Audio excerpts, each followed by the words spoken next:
Hi. Hi. First, I would like to welcome you to the conference. Thank you for the speech. It was inspiring.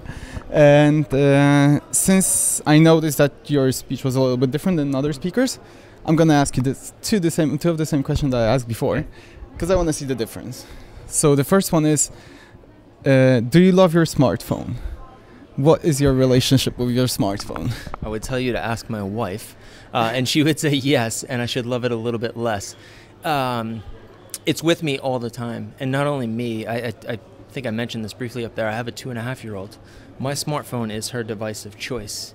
She takes it with her everywhere, watching videos, everything else. So yes, do I love my smartphone? Without a doubt. Without a doubt, okay. The second question is about choices, actually. Well, a few while ago, it was research online, purchase offline. A few months ago, I've heard research mobile, purchase offline. Mm-hmm. And I'm wondering, what do you think, how far are we from research mobile, purchase mobile only? Or are we going this direction, or which direction are we actually going? I think it will be a blended model, but I think we're there in parts of the world with a research mobile, purchase mobile. I do it constantly. So I mentioned Amazon up there, and I unfortunately became addicted. And the part of the being addicted is the ease that it is for me to purchase. Any CPG product that I want, toilet paper, nappies, whatever that may be, I can have to my door on the next day. If I need to get a new book for my daughter, I can have it at my front door the next day. That's really important. So that research online or on your phone to then purchasing is there. Do I think that it will ever be 100%? No, I don't. But do I think that retail will have to evolve from just a selling solution to actually being a service? Without a doubt. And that's where we spend a lot of time with our clients today, is it's not just about selling product. The experience that you're creating for them in store is about a service channel, much more than it is about selling that product. Okay. I'm going to come back to the first question a little bit, because we know you're in love with a smartphone. I'm also in love with my smartphone. And I was wondering, are you sold to wearables?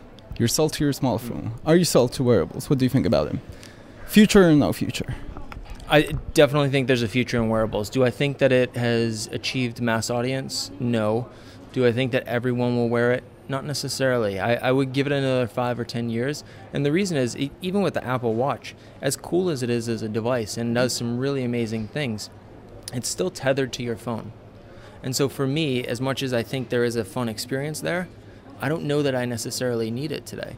That being said, people are using them. And when I talked about the 177 million people that will be wearing them in 2018, that's a huge audience. That it'd be really cool to understand what they're doing and how they're interacting with it, and then how we can disrupt that. Okay. Last question, actually. No, almost. You gave 3 advices at the end. I want to mention one. Look for ways to connect. What will be next? What ways will be next? What? Just like a guess, I guess. You stumped me. No, that's good. No.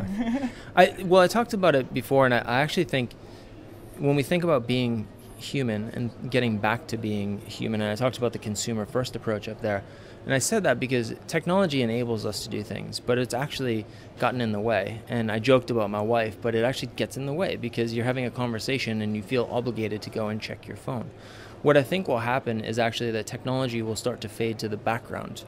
And so the wearables, as an example, they need to be a device that you don't have to look at every couple of minutes. It needs to be a device that you can look at once, check it, know everything is fine, move on to the next thing, rather than having to have that constant up and down effect because you miss the world. I walked around your city during lunchtime for an hour and a half, and I don't know my way around, so I spent a lot of time looking at my map. And unfortunately, I missed a lot of what was happening. Thankfully, I walked back the same way, so I picked up on a few of them. But to me, what will be really different is about technology going to the background, and I talked about retail being a service channel, much more than a sales channel. So I don't know that I have the next technology wave. I don't know exactly what that is. But to me, technology needs to fade to the background, or it won't necessarily disrupt consumers' lives for as long as we expect it to. Well, let's hope it doesn't happen. All right. And last question now, for real. How do you like Poland, since you're not disrupted that much by your phone while walking? And how do you like the forum? So Poland in general, love it. I've wanted to come here for such a long time, and it's a really good excuse. So thank you for inviting me. That is great. The forum in and of itself has been amazing. So just the actual forum, the screen that is in there is ridiculous. It's huge, right? And I mentioned the bass. It was just, I could feel it when I was playing a video. But the group in there and the engaged audience has been really kind of cool. I went and had lunch with a few of my Mindshare colleagues who I haven't had the chance of all meeting before. And the feedback was really, really positive about the entire content. And this being the International Day, tomorrow being the local content, I've heard nothing but good things. So thank you. You're coming tomorrow? I won't be. I need to be back in London, but I would love to. Well then, Take a rain check. have a nice flight. Thank you. And thank you for the talk.